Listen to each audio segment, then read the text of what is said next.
Have you ever found yourself in a situation where you wished you had an objective record of what happened, especially during a public encounter? It is a common concern that many people share, wondering what their rights are. Yes, in the United States, you generally have a legal right to record police officers performing their duties in public spaces.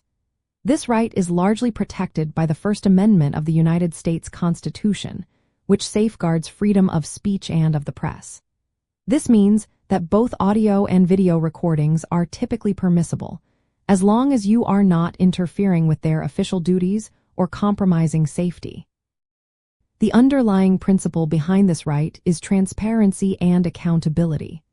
Public servants, including law enforcement officers, operate with authority derived from the public, and therefore, their actions in public are generally subject to public observation and documentation. Many courts have affirmed that recording police contributes to the free exchange of information and informs public debate about significant social issues, making it a crucial check on governmental power. To exercise this right effectively, it is important to understand a few practical considerations. Always maintain a safe and respectful distance from the officers, ensuring you do not obstruct their movements or create a hazard. You should also clearly state your intention to record, which can help avoid misunderstandings and demonstrate that you are not acting secretively. Remember, recording laws can vary slightly by state and jurisdiction, so being aware of local nuances is always a good practice. One interesting detail about recording interactions is the concept of a reasonable expectation of privacy.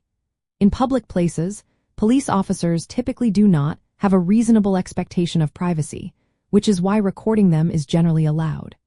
However, this differs greatly from private spaces, where permission might be required. Furthermore, some states are what are known as two-party consent states, meaning all parties involved must consent to an audio recording. Always check if your state has a two-party consent law, as this could impact audio recordings even in public. Understanding your right to record police officers is a powerful tool for promoting transparency and ensuring accountability, which ultimately benefits everyone. By knowing your rights and acting responsibly, you contribute to a more informed and just community. Just remember that this information is for educational purposes only and not legal advice, so always consult a qualified legal professional for guidance specific to your situation.